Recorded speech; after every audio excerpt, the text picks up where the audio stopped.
जयपुर में स्कूल के बच्चे पढ़ने के लिए क्लासरूम ढूंढ रहे थे और अब सवाल ये है कि क्या सरकार स्कूल ढूंढेगी या कॉकरोच जनता पार्टी को आंदोलन का मैदान।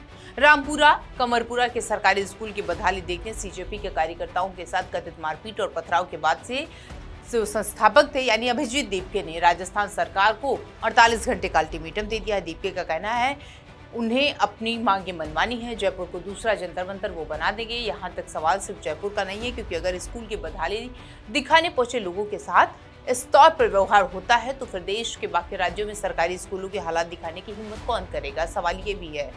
सरकारी स्कूल नाम सुनते ही तस्वीर आती होगी बच्चे, ब्लैक बोर्ड, किताबें, शिक्षक और भविष्य की तैयारी। लेकिन जयपुर के रामपुरा में जो तस्वीरें निकल के सामने आई हैं वो तमाम दावे कर रही हैं। उसने एक सवाल भी खड़े कर दिए हैं। कहा जा रहा है कि यहाँ पर सरकारी जो स्कूल थे उनकी हालत खराब थी और इसी को देखने के लिए सीजेपी के जो कार्यकर्ता थे वहां पर गए थे। उनका कहना है कि बच्चे वहां तबेले जैसी स्थितियों में रह रहे हैं और पढ़ने पर मजबूर है। सवाल उठता है कि स्कूल है या फिर तबेला, क्योंकि ये सवाल सीजेपी की तरफ से है।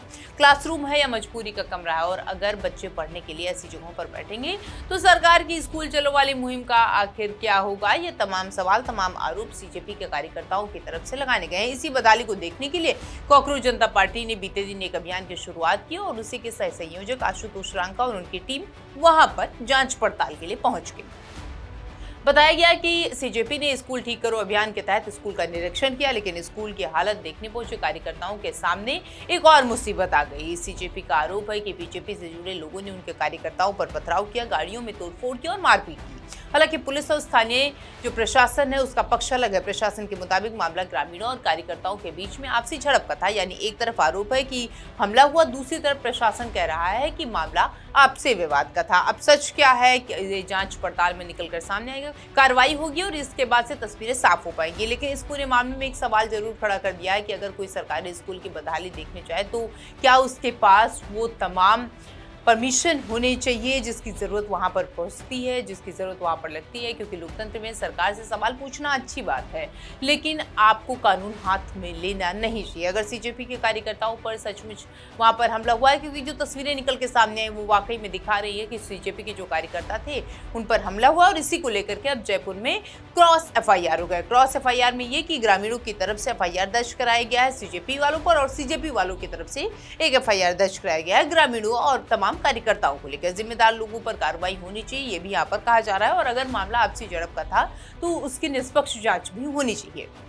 लेकिन यहाँ पर सवाल ये है कि स्कूल की बदहाली कैसी है, वहाँ पर स्थितियाँ कैसी है, ये जांच पड़ताल करना क्या सरकारी अधिकारियों का काम होता है, कर्मचारियों का काम होता है, या फिर कोई भी एक संगठन बनाता है, एक नारा लगाता है और उसके बाद वो वहाँ पर पहुँच जाता है। क्योंकि वीआईपी सीजेपी नहीं है, न बीजेपी है। असली वीआईपी वो बच्चे हैं जिनके हाथ में किताब होनी चाहिए। लेकिन स्कूल की बदहाली की तस्वीर जो ये दिखाई जा रही है सीजेपी के कार्यकर्ताओं की तरफ से, वो वाकई में ऐसी है कि ये सवाल भी खड़े कर रही है। क्योंकि उत्तर प्रदेश में बीते दिन हम लोगों ने देखा कि वहाँ पर भी ऐसी स्थितियां निकलकर सामने आई। वहां पर भी सीजेपी के कार्यकर्ता जो थे वो पहुंचे और वहां पर स्कूल की जांच पड़ताल करने लगे। वो ऐसे इसी कड़ी में राजस्थान में वहां पहुंचे और 48 घंटे का अब राजस्थान सरकार को अल्टीमेटम दिया गया। दीपके की मांग है कि कथित हमले में शामिल लोगों की तत्काल गिरफ्तारी हो। दूसरी मांग है कि स्कूल की मरम्मत का काम तुरंत शुरू किया जाए। इसके अलावा सरकारी स्कूलों में बाहरी लोगों के वीडियो और फोटो बनाने पर जो पाबंदी लगाई गई थी, सर्कुलेट को वापस लेने की भी मांग की गई है। और दीपके ने यहीं से अपने आंदोलन का अगला अध्याय खोल दिया है।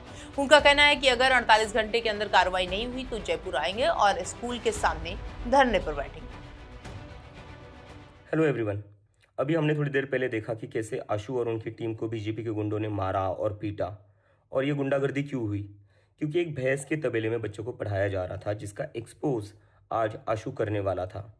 तो मैं ये कहना चाहता हूँ कि अगर 48 आवर्स के अंदर उस स्कूल को ठीक कराने का काम शुरू नहीं किया जाता है, उन गुंडों को अरेस्ट नहीं किया जाता है, तो मैं खुद जयपुर आऊँगा और स्कूल के सामने बैठा रहूँगा जब तक स्कूल को ठीक कराने का काम शुरू नहीं किया जाता है।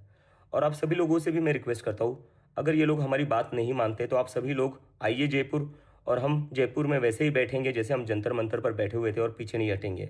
और इसके साथ जो सर्कुलर निकाला है जिसमें लिखा गया है कि कोई भी टूटी हुई स्कूल्स का फोटो ना निकाले, वीडियो ना निकाले, उस सर्कुलर को वापस लिया जाए।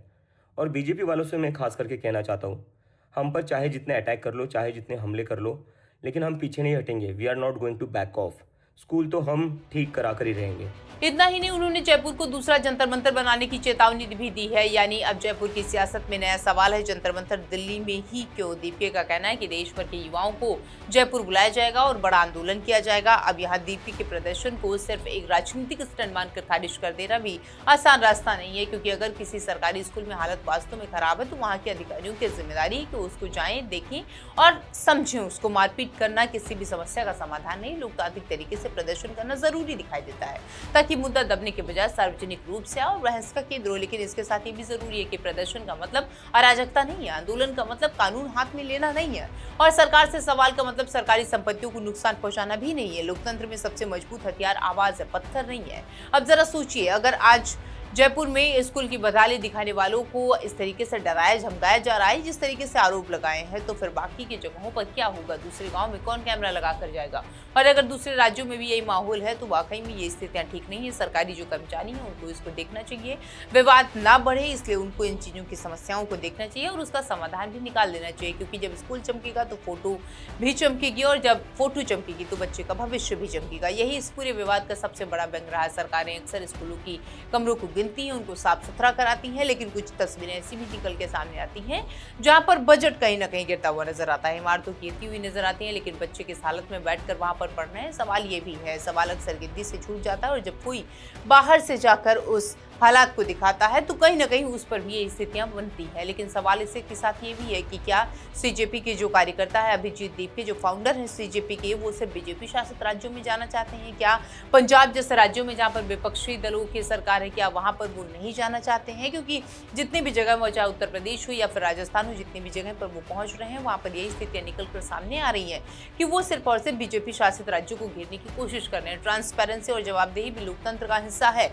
इसीलिए इस पूरे विवाद में रास्ता साफ होना चाहिए। जांच हो, दोषी पर कार्रवाई हो, स्कूल की मरम्मत हो, बस वहां पर पार्टी का रंग नहीं होना चाहिए, आरोप लगाने वाले कोई नहीं होने चाहिए, क्योंकि टूटी दीवार का कोई राजनीतिक दल नहीं होता है, खराब छत की कोई विचारधारा नहीं होती है और भैंस के तबेले जैसी जगहों पर बच्चा नहीं पढ़ना चाहिए। अगर वो सच है तो या फिर यहाँ पर भी सरकारों को ध्यान देने की जरूरत है। बच्चा पढ़ेगा, यही वो जगह है जहाँ दीपी जयपुर में प्रदर्शन करेंगे। और एक सबसे बड़ा सवाल जहाँ पर जन्म देता है, अगर सरकार को लगता है कि आरोप गलत है तो जांच कराकर इसको निष्पक्ष जांच की तरफ धकेल देना चाहिए और निष्पक्ष तरीके से जांच इसमें होनी चाहिए। अगर आरोप सही है तो स्कूल ठीक कराएं, अगर हमला नहीं हुआ है तो निष्पक्ष जांच में सामने आएगा और अगर हमला हुआ है तो आरोपियों पर कार्रवाई होनी चाहिए। लेकिन सबसे खराब स्थिति तब होती है जब पूरा मामला किसने किस पर पत्थर मारा की वजह इस बहस में फंस जाता है कि विवाद ठीक होनी चाहिए, स्कूल की टूटी दीवार वहीं की वहीं रह जाती है, क्योंकि तब आंदोलन भी चलता है, सियासत भी चलती है, प्रेस कॉन्फ्रेंस भी होती है, लेकिन बच्चे फिर उसी बदहाल स्कूल में बैठने पर मजबूर रहते हैं और यही वो स्थिति है जिसे रोकना चाहिए। दीपिका ने 48 घंटे का अल्टीमेटम दिया है।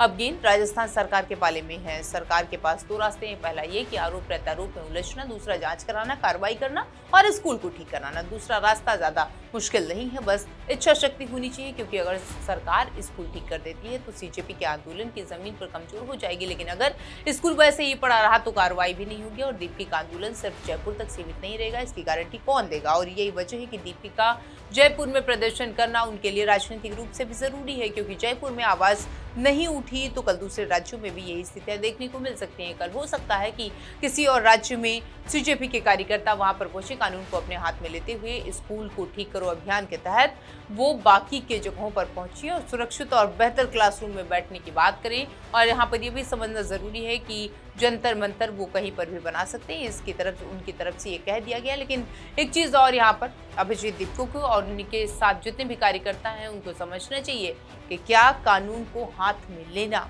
संविधान में लिखा है।